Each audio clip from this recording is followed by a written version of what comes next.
What is going on, everybody? It's Captain Blue Shell to take a look at a time in which everybody says my favorite game of all time hasn't even come out yet. Look, I understand the game development, and to have a game ready for the public to buy takes a lot of time and effort. I mean, we've seen some successes and some failures even at launch, but to be waiting for a game you believe you're going to be in love with is one of the hardest things for a gamer, even if that game is quote-unquote too big to fail. We take the concept of a new game that has so many pushbacks and so many delays. We are literally going on 8 years now, guys, from its concept, and that game is Skull and Bones. Now, this is a concept game perceived from Assassin's Creed Black Flag as a pirate ship game that allows you to control your ship and your crew on the seven seas, blowing up other ships and looting them for treasure. You know, old school pirate stuff, which is incredibly awesome, and now has $120 million wrapped up into it so far at the time of this recording.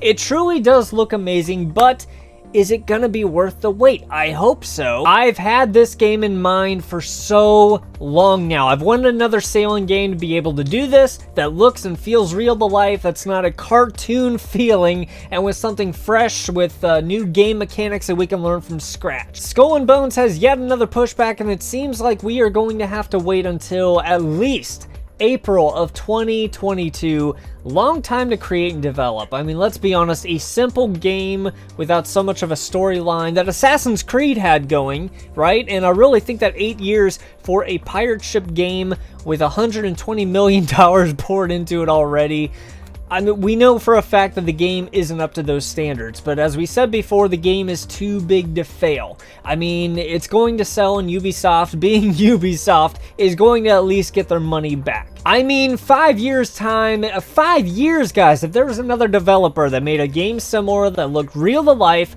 with some mechanics on the same subject, Skull and Bones would already be dead in the water, pun intended, but there really hasn't. I mean, I know everybody is bringing up Sea of Thieves, but that game is focused on resources, on land, and even though it has a similar theme of pirates, it doesn't have what I hope Skull and Bones has to offer in the long run. All in all, I hope that I can play this game before I get too old, and still really looking forward to it. I hope it's fun to play, I hope it's everything we've been dreaming of, and I hope to see you guys on those 7 seas as well. But I also want to know from you guys, do you think it's worth the time and money that it already has thrown at it? Leave it in the comments below, follow, like, subscribe, and I'll see you on the next piratic adventure. It's Captain Blue Shell. I'm out.